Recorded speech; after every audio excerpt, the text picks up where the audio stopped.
Give us any chance, we'll take it. Read us any rule, we'll break it. We're gonna make our dreams come true. Welcome to Navtastic, a podcast about 8 seasons in a row. I'm Lisa Fernandes, and I'm Chris Jayawardena. Hello. And we're reviewing The Right to Light, written by Kenny Rich and directed by Joel Zwick. It's from season 5 of Laverne Shirley. And Chris is going to have some information about the folks who wrote and directed this episode later. Here's what it is about. After the power goes out while the girls are in the middle of teaching Lenny and Squiggy to dance, they take the fight to the power company.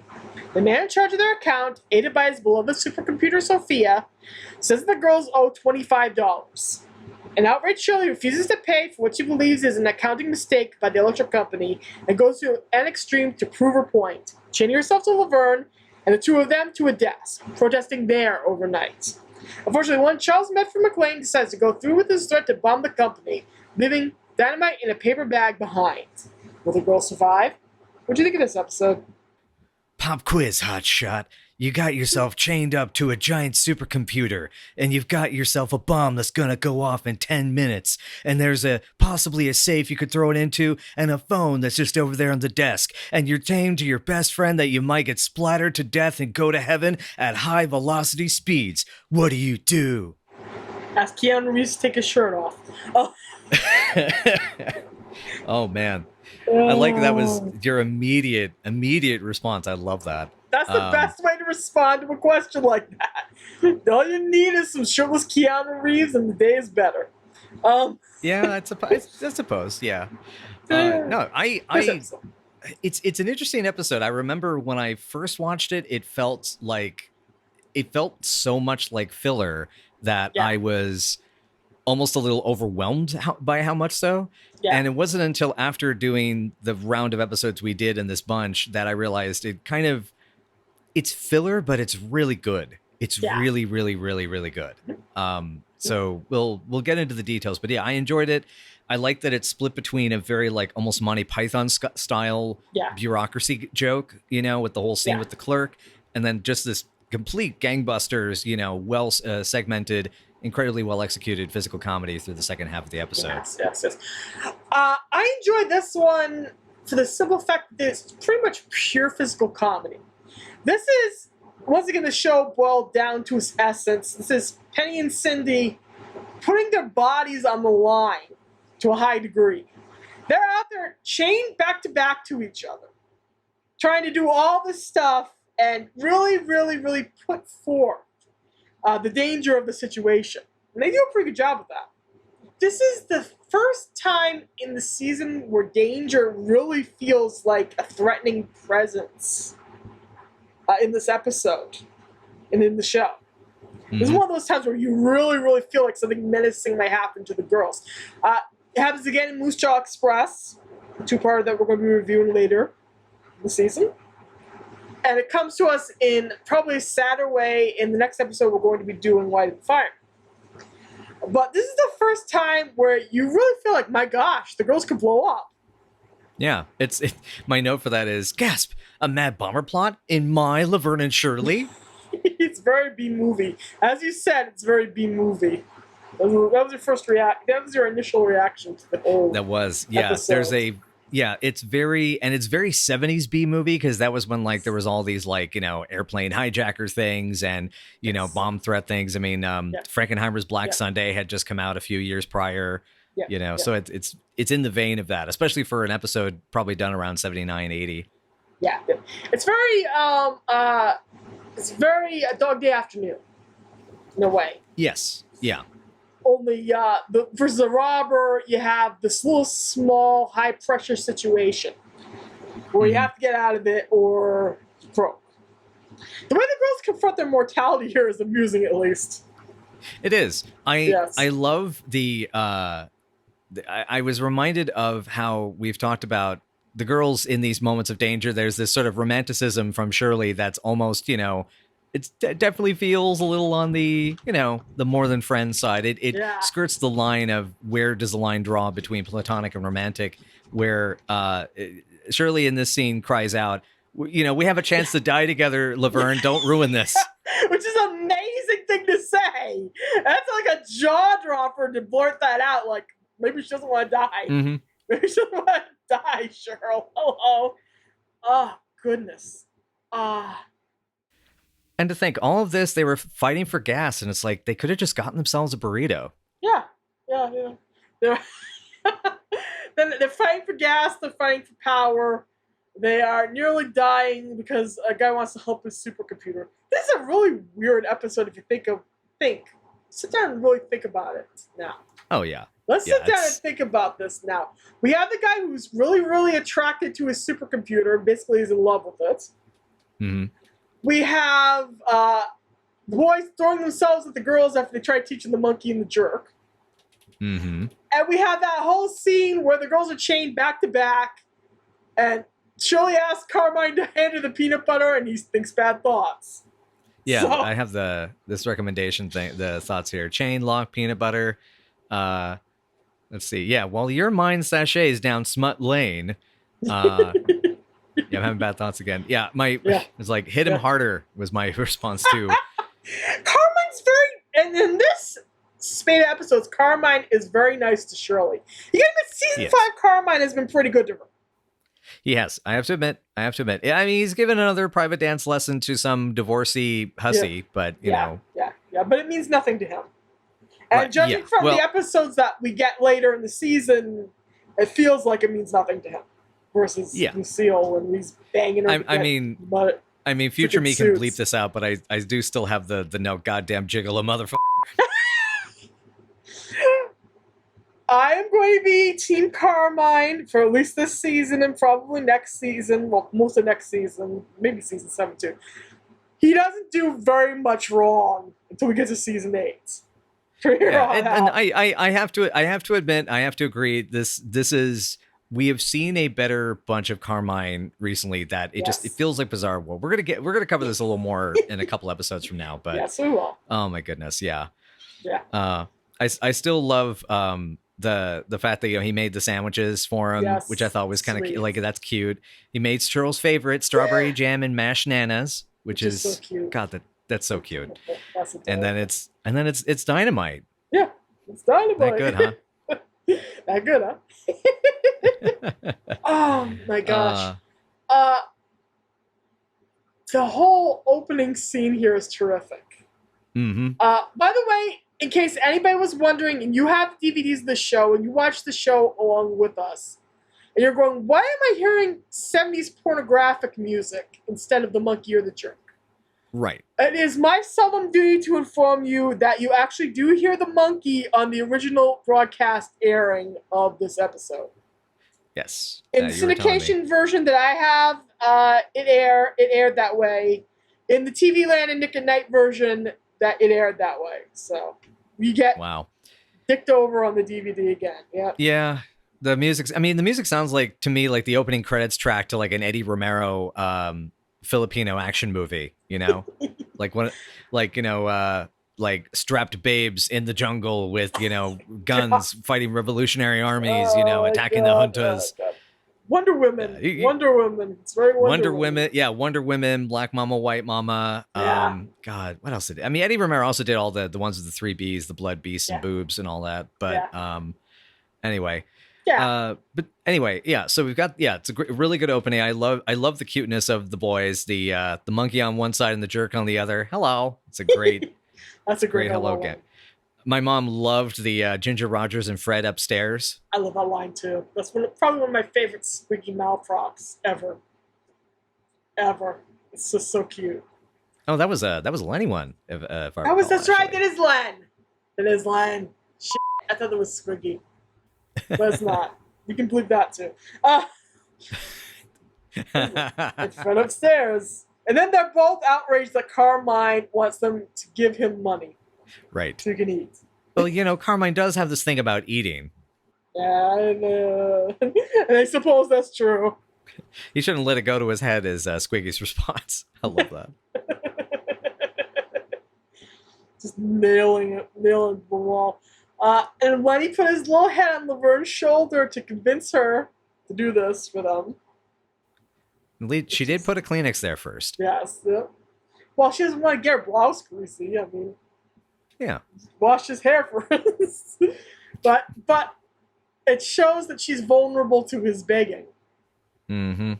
She is vulnerable to his begging.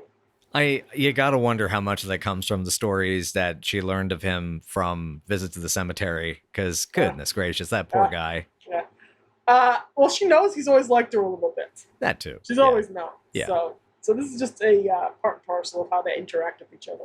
Yeah. The girls squash their own delicates in a desperate attempt at trying to keep the boys from breaking anything. Right, which is it's supposed to be Shirley's collection of piggy banks, which God, that is tragically heartbreakingly Shirley to me. Yeah.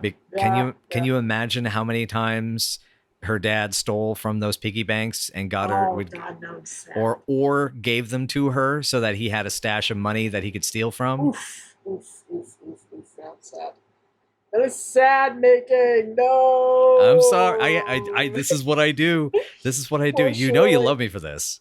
Yeah, I know. You find depth. I find depth too. Just different kinds of depth. The part where the boys dance to the music without any instruction from the girls, that was used frequently on Nick at Night commercials when the show was airing on it. That bit of the boys dancing and then the record scratch and then Laverne saying, "That is so scary," was used for a long, long time. Oh, that's great. Now, the usage of the monkey and the jerk in this instance does kind of date the episode. Now, I'm very curious as to what year this episode is supposed to be taking place in. Mm-hmm. So, yeah, because we've... Gosh. I'm gonna pause to Google what year this is. I found it already. Similar to the jerk, the monkey was a 1960s novelty dance craze that began in 1963. The dance featured moves that were reminiscent of a monkey in the wild, including a crouched body position and swingy arms. That is care of groovyhistory.com, the best dance crazes of the 1960s. Okay, so that firmly places this episode in 1963. That means between season 4 and now towards the end of season 5, we have made it through 3 years. Because we know that the festival takes place in the summer of 1960 thanks to the fact that Psycho is on the marquee at the movie theater in New York. Mm-hmm. And one of our lovely listeners pointed that out to us. So we managed to compress a whole 3 years from the start of season 4 to the end of season 5, which is really interesting to think about. Indeed. To see how much time has passed. Of course, the boys go for the double makeout. Yes, which, we've been talking a lot about this as of this recording, because we're recording this in the summer of 2021. And we've been talking a lot about this, about the behavior of the boys and how there's a lot of folks that talk about the boys and their behavior towards the girls and their kind of the sort of predatory side of things. And what's interesting about this scene, because when I watched this with my mom, she just gave a big laugh, like an oh no laugh. It doesn't, and even for me, I don't feel as uncomfortable about this because it feels like they're just joking around, like they're really just going to tickle them, not really actually try to physically grope them in the dark. Like the way the show goes from portraying the boys as lovable perverts, as to quote wonderful Mark there in his book. The way the show goes from portraying the boys as lovable perverts, and they alternate between that and giving them a lot of personality and background where you sympathize with them. It's very interesting in a way because the show addresses this by having Laverne say, "Oh, Lenny doesn't do anything, and if you want him to stop, you say Lenny no." And we see her apply that, and he frequently does stop. There's an episode in season 6. Where that line gets skirted and it's not fun. And the episode is not popular. And so ironically followed up by Sing, Sing, Sing. Blink, blink, blink. Interesting. Yeah. It's coming. It'll be coming. We'll discuss. We'll see it. We shall see it together. It'll arrive. But yeah.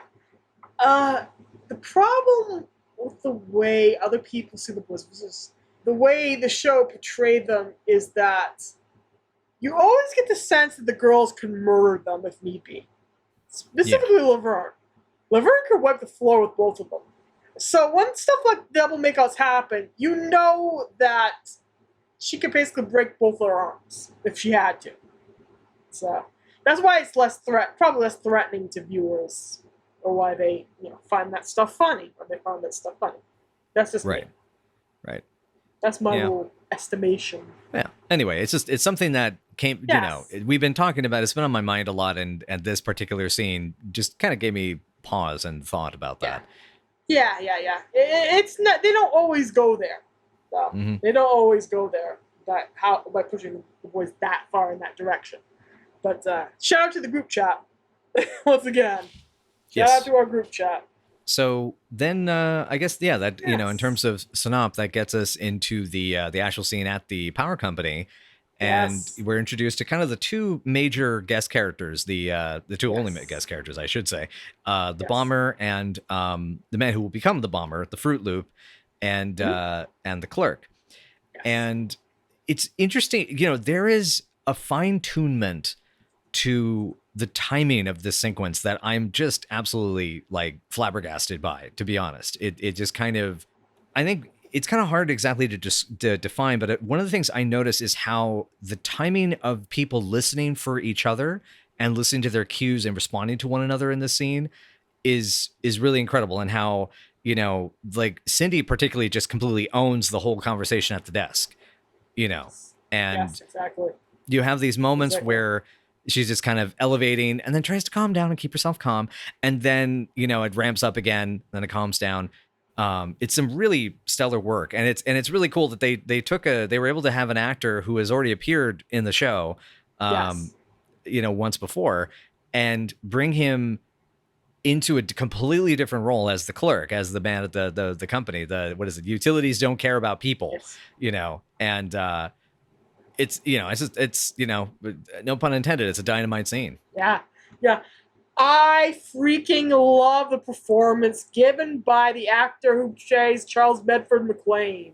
Yes. He's so good. Yes. He has so much gusto. He's really terrific. Yeah, Raymond Singer was his name. He's actually still active. He was very much that guy. Mid-70s, he was a regular on Kojak as Dr. Moskowitz and Operation Petticoat. Lots of bit parts of the 70s and 80s, including so many things that all I mentioned. He's in Star Trek 4 as a doctor. He's in The Entity and some TV like Street Hawk and stuff. He moved into screenwriting even in the 90s and did like a lot of like TV movies, or did like 4 or 5 TV movies. He worked on Mulan, the Disney Mulan in 98. And even co-produced a documentary that he shot and edited about veterans wanting to get jobs as farm workers just a few years ago. So it's an interesting thing, though, when you look through his credits, though. I mean, he worked a ton. And so, as you're saying, like, he is just eating up every little ounce, like, because he seems distraught and relatable. And then that twist of the giggle, what I'm going to do? And it's like, holy shit. And when he Renfield's out later, it's so good. Oh, yeah, it really is. He's so good. He's so good. It's so terrific. It really is. It's really awesome. I also love Sophia, the very idea of Sophia the computer. Yes, Colossus, the Sophia project. And one glorious night. Oh, and my mom loved the computer. She was looking at the old tape drives, and she was like, it reminds me of your father and I when we were in college. Oh my gosh. Oh, that's so sweet. Yeah, because my parents actually had to work with those at PSU back in the 80s. Okay, that's cool. My father is in engineering. So he had to have worked with them too. Oh, I'm sure, yeah. I got one of those I think it was an Apple very early on. It was just like a big old green screen. Oh man. I just sat there and I typed novels on when I was a kid. Oh gosh, that is too cute. That's too cute. I've been writing since literally I was 3. Literally, I used to dictate stories to my mother. That's true. That's right. You've mentioned that. Yeah. So I've always written. That's one of the first things I had was a computer. I'd sit there and write on it. But yeah, I love Sophia the computer and her little temperament and the fact that the guy who's in charge of her is basically willing to go marry her. Yeah. A machine? Did you say a machine? A toaster is a machine. A blender is a machine. Sophia speaks. She thinks. Oh, goodness. So in love. Get a room, boy. Get a room. Seriously. I mean, I love computers. I love technology, but I mean, yes. I do have limits. Yeah. The limit is don't use WD-40 as lube. That's the limit. Also, okay, this is going to be a shout out to our Blansky's Beauties episode that we reviewed many months ago. But during this whole conversation, as Shirley gets further and further frustrated, and definitely it kicks up a notch with the whole conversation with the computer. But she kind of Ronnie's, she does the hand bite. And my note is, that's how you hand bite, Eddie. Yeah. Poor Eddie. I have sympathy for Eddie at this point. He was trying so hard on Blansky's, and Blansky's was not giving him an inch. So bad. It's so bad, yeah. So okay. What do you think of rebellious Shirley in this whole thing? That she refuses. I was going to ask. Sorry, go ahead. She refuses to pay that $25. That never she declares. Yes. My note for this is, gosh, imagine what Shirley would be like during the protest era. Oh my gosh, indeed. She would chain herself to every tree, to every police station, to every cop car. Yep. She would have a rap sheet a mile long by the end of the war years. Because, man, when she discovers something and she zeroes in on it, pinpoints it, and it becomes her personal ideal, then there is nothing on the planet Earth that will get between her and justice. Indeed. And the pursuit thereof. And it's amazing. You compare that to Laverne's take on everything. It's just like, give him $25. Let's go home, basically, to a degree. What's interesting about it is that it also, we talk a lot about how Shirley's trying to escape the shadow of her parents, and Laverne's trying to escape the shadow in some respects, but also like adjust to where she's at. This is an interesting takeaway because I can't see anyone in Shirley's family being this intense about a cause, about justice. Yeah. And Laverne, on the other hand, is doing basically what her father would do, which is that he'd get mad. Then it's like, it's $25. Just pay the money. Just go home. I'm tired. Yeah. You know? Yeah. Yeah, that's the interesting thing is Shirley's reaction is very frank at first, where he's in high dudgeon. You're going to do what I want to do. You're going to do it now. Until finally, at the end of the day, it's just like, get the hell out of here. I'm going to give you my money. Go away. Mm-hmm. You compare that to her own parents, her mother, who is very driven and very sticks up for herself and for her kids a lot, but also isn't the kind who seems passionate about cause. She seems more selfish. Both of her parents seem more selfish in that respect, especially Jack. Right. And Jack is out for pleasure, and that's pretty much it. Sorry, go ahead. I was going to say that I really feel like Lily Barb would be very much in the regard of, she would manipulate.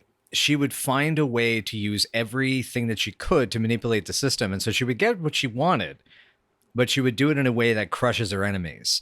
And I think what's interesting about Shirl, about her passion, that's very, as you're saying, very protest era, is that she's very direct and honest with what she's passionate about. And with Lily, what she feels is she wants you to know. She wants you to know that she disapproves. She wants you to know that she doesn't like something or that she does like something. But she wants to do it in a way that you're never able to call her on it. It's very subterfugey.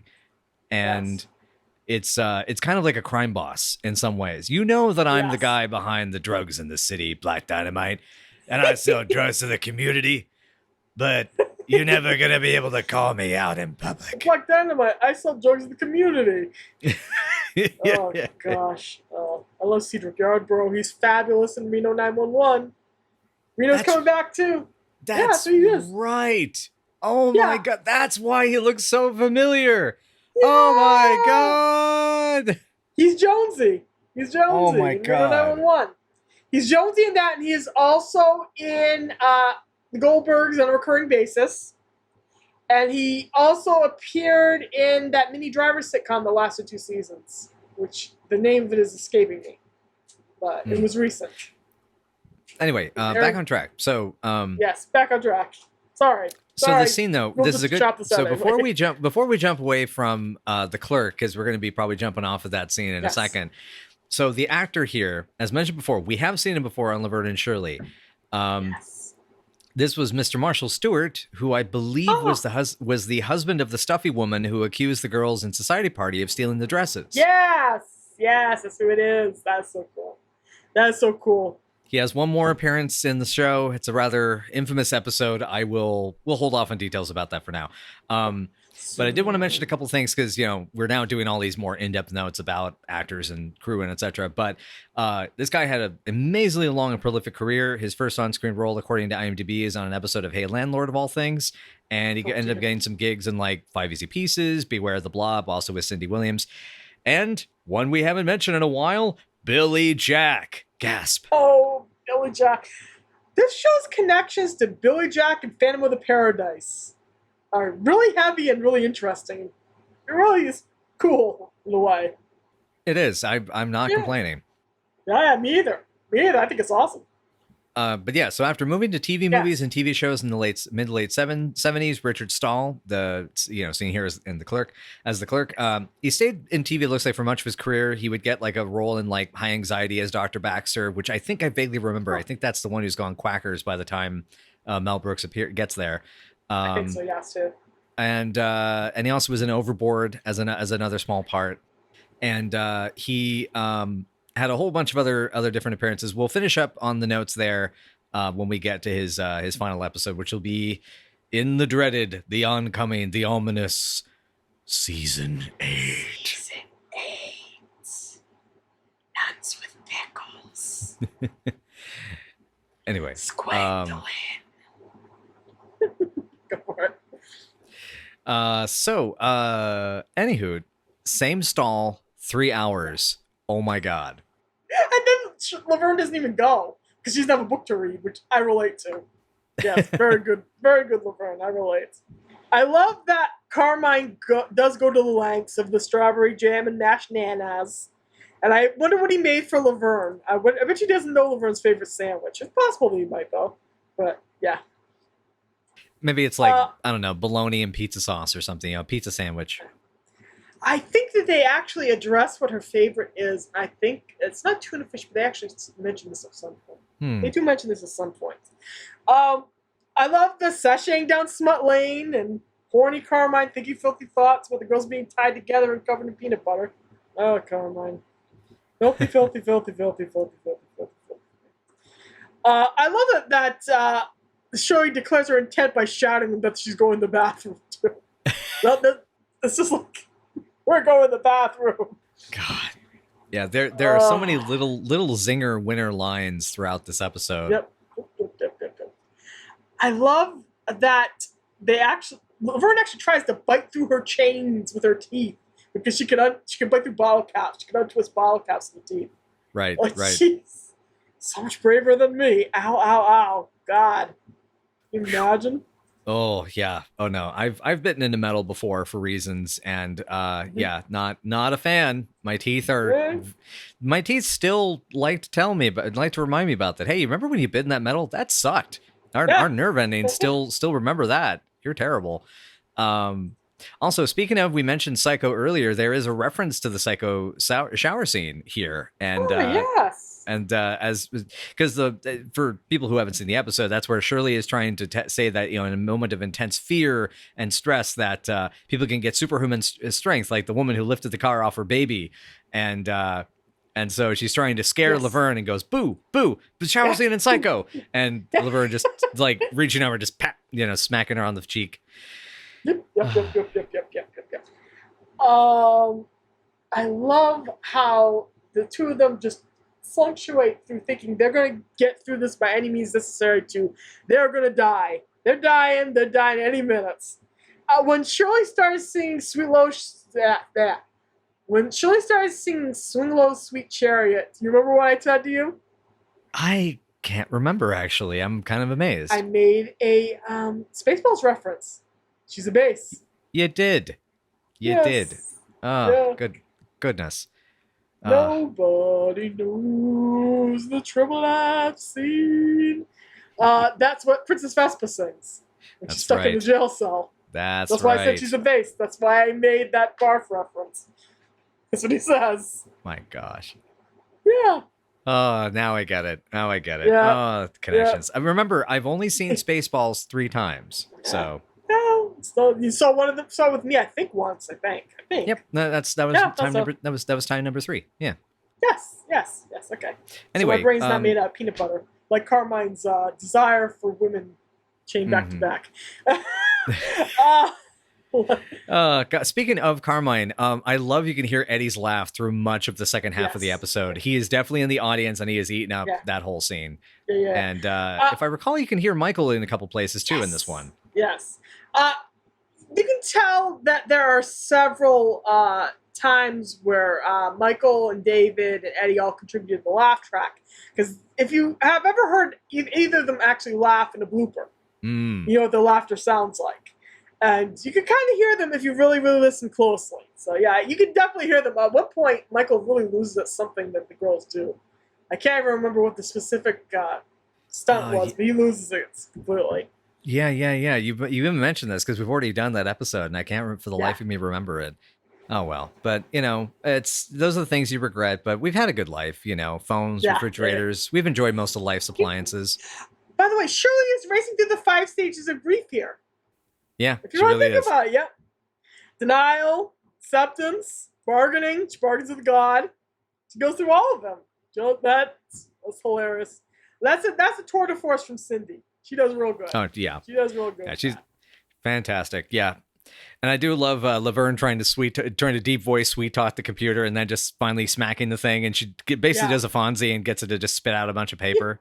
That proves that she's just as cool as the Fonz, which is kind of awesome. Now, she doesn't get the combination from there. It was on the second viewing. I noticed she found it taped underneath one of the little shelves. Yes. She grabs that, and that's what she does. And the way they managed to struggle that over there and just get that dynamite in there at the nick of time is really terrific. It is. Yes. For one brief shining moment, Laverne became Jill Valentine and was both wearing blue and unlocking things. She became a Charlie's Angel. There you go. She and Shirley did not go through the pearly gates at high velocity speed. That's always a good thing. Yeah. I love that Laverne also crams one of the crackers of peanut butter into Shirley's mouth just to shut her up so she can think. So, yep. It's great. And then she slow. It's like you see how Shirley has this weird sort of reaction to just slowly choose it to calm herself down. Yep. That's so Shirley. That's so her. Yep. I love it. I also just love how this whole sequence has a lot of coverage. They broke the scene down visually really well to make sure it wasn't just long protracted takes, that you can see them sort of focusing in on a series of gags at a time, and so the camera's moving with them and changing its angles and getting little close-ups. There's that insert shot of the foot, turning the knob, which is hysterical. I love that. Yes. And same. And then even looks like 2, maybe 3 cameras for the actual explosion when the safe blows up when they throw the bomb in it. Yeah, some masterful work from Joel Zwick. Yeah. This is one of his best directed episodes, I think. For sure. There's a lot with what he has. Although I love obvious explosive can in safe is so obvious. They didn't even bother trying to redress it or pull it out or reset it. It's there's the can right there. That's what they used to blow it and put the smoke powder in. Yeah. Oh my God. When I saw that, I had no idea what it is. I had no idea what it was at the time. I had no idea. I just thought that was part of the explosive. Now you've informed me of something I had no idea about. Come on. Come on, show. We're smarter than this. Well, they probably didn't have time. They probably had time for one take, and that was it. End of the day, just get the footage in. Otherwise, you got OT, and then then the network's gonna get mad. And the girls are fighting and all that jazz. Oh God. The lost feeling in the leg, though. Oh yeah. It's Shirley's leg, so that's a great little bit. There's a lot of little great physical bits here. It makes you wonder how they practiced this. Mm-hmm. Apparently, they did not do a lot of dress rehearsals on the show. And Cindy has always said that she and Penny sort of had a weird telepathy. They would go on stage, they would do a bit, and they would not have to communicate. They would just automatically fall into this ballet together. In an episode like this, you really consider that is freaking amazing, considering everything they have to do. While chained back to back. It's just really good. Oh, it's incredible work. Yeah. And it's that's what I'm wondering, why the kind of fragmentation of the fragmentation in the sense that, you sort of focus on like 1, 2, 3, 4, like those certain bits of gags. You just focus on it, rehearse it. Like a lot of the physical comedy in the show, it's very prop based, and it's born of a scenario and a prop that's in the scene. And so the first is they hide in the corner, and then they're like smacking each other, like they're pushing at each other's faces and smacking around and wriggling and stretching. And then you have them like sneaking over and, trying to look at the clock. And, so there's like, it sort of goes in these layers, and it's sort of like they broke it down in such a way that they were able to, I think, sort of hone in on those things. And I think you're right about the telepathy, because one of the things you notice is physically when they have to move together, they are incredibly in sync. They're like dance partners practically. Yeah. Well, I have that quote from Cindy. She said it at one point in an interview. I think she said it in her autobiography as well. Mm. You can tell via the ballet with which they performed together. And even like years later, when they came back to the parts and did skits of their union shows, you could see it. So that's pretty cool. Yeah. Wait till we get there. You'll be a little amazed. So that brings us to the taxi. It does. Yeah. Which is so cute. It's cute. They caught the bomber, made the power company eat crow, and now Laverne is using her own diary, maybe? Maybe, possibly. Possibly writing down smutty details in there every once in a while. Yeah, you wonder if she'll write in code or not. Yeah. Today, I went out with a fireman and we 9/20/12s. What does that mean? God. What does that mean? What does that mean? Divide by 8. No. Oh, God, you just add math to sex and you just take all the fun out of it. Yeah. Unless it's 69 now. Okay, that's true. true. You walked right into that one. I did. And, honey, to that I have to say, nice. Nice. Thank you. Right into it. Right into the wall. I couldn't get between you and the wall fast enough. They have it's a cute little taxi. This is our first Dear Diary in a while, isn't it? Yes, it is. What was the last one? It was earlier in season 5, but I know we got one at some point during. This is the first time I've mentioned it for season 5, but I may not have been good about my notes. Let me check season 4. That's gonna take me just a quick on second. It's interesting they wrap it up so neat and tidy. But at the same time, it's kind of hard to beat the bomb because, the only thing else they have is to have a scene of the guy getting caught, of them catching him. And it's like, it's going to take too long. It'll take way too long. Yeah. Honestly, they already did that material in Dog Day Blind Dates. So. Oh, and Fake Out at the Stakeout. Yes, and Fake Out. Yes. So you don't want to get too repetitive here. So. Right. Yeah. Okay. Yeah. And it works. I would have enjoyed the boys walking in and saying that they learned a new dance or something. Kind of bookend that. Because we don't get much of the boys in this episode. That would have been enjoyable. They walk in and they've made up their own dance, perhaps. It's even more horrifying than anything they've seen before. The squeak tone. Squeak tone. The squeak. Pull on your hair. The and little your hop hairworm. on foot. Amazingly, we do not get a Lenny and Squiggy dance craze attempt. We get a Carmine dance craze attempt. God, my frontal lobe just seized up in agony. Yeah, we do get that. They tried to do that twice with Fonzie. Didn't take off with the Happy Days, even at its peak. But they tried it with Carmine as the show was dying. So... I imagine that Michael and David said no to a dance craze idea. I can imagine them. Yeah. I can imagine the memo being drop kicked by David Lander. That's the thing they set on fire together.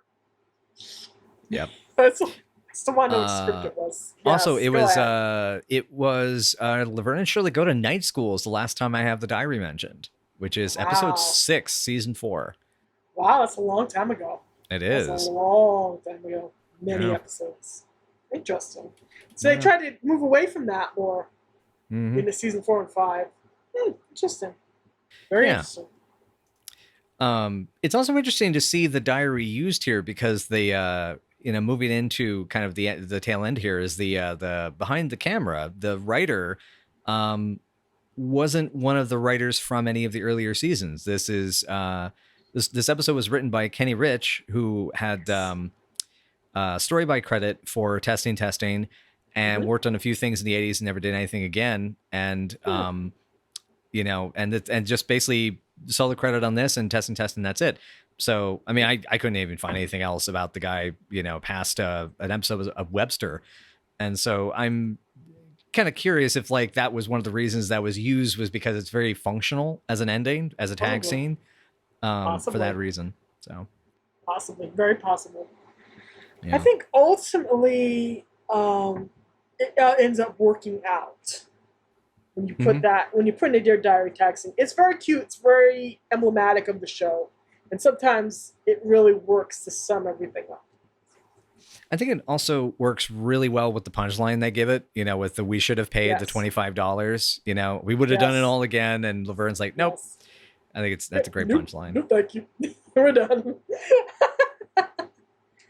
And speaking of done, I think it's time for us to rank this baby. Yeah. Goodness gracious. It's weird to give this a high ranking, but like, because of the fact it's not like super exceptional, but like, I'm thinking for me, like a 7.5, maybe. Cause it's like, even though it doesn't do anything exceptional, what it does really, really well. This is a 6.9 for me. Hey. Lots of excellent physical comedy. Okay, story. Really memorable opening scene. Good stuff with Carmine. A very nice kind of little bottle episode where you'll stay basically in 2 sets. We don't get very far from those 2 sets. But it's not extra exceptional when it comes to being memorable physical comedy or memorable script-wise. Yet it encapsulates everything that the show does. But it's not like stepping out level. It's not Dinner for 4 level. So right, yeah, I'm going with a 6.9, close to a 7. I gotcha. Yeah. Sounds good. Wow. For once, Yeah. I was the one who was more positive. My goodness. Gasp. Usually that's me. Yeah. Usually it doesn't go that way. Yeah. I guess does that cover everything for today? I do believe it does. All right. Well, thank you again, everybody, so much for joining us for Night After Night. And if you would like to know more, you may join us on social media. We can be found at Night After Night Pod on Facebook, Tumblr, WordPress, Patreon, YouTube, or you can find us at Night After Night PC on Twitter. We do a lot of like watch along type stuff, and we do, we put up the animated GIFs, and we get the polls, and we have all the posts from all our pals and members, folks who worked on the show, and updating on the latest in news of things related to Laverne Shirley and the people involved in making it. So come join us, have a chat, and all that goodness. But anyway, so without further ado, I don't know. I feel like I have a lot of questions, but I don't know. Do we have any questions for next episode? We do indeed. Laverne falls in love and tragically loses at love. It's a very serious episode. It's one of the show's most serious episodes. It's Why Did the Fireman? Oh dear. I guess we'll have to find out why did the fireman something. Oh dear. Ooh. Oh well. I guess in that case, I'm just and if it doesn't go well, I'm just gonna go to my good place. How about that? Yes, yeah. Yes, indeed. Bye all. Try not to blow yourself up. If presented with dynamite, throw it away as fast as you can.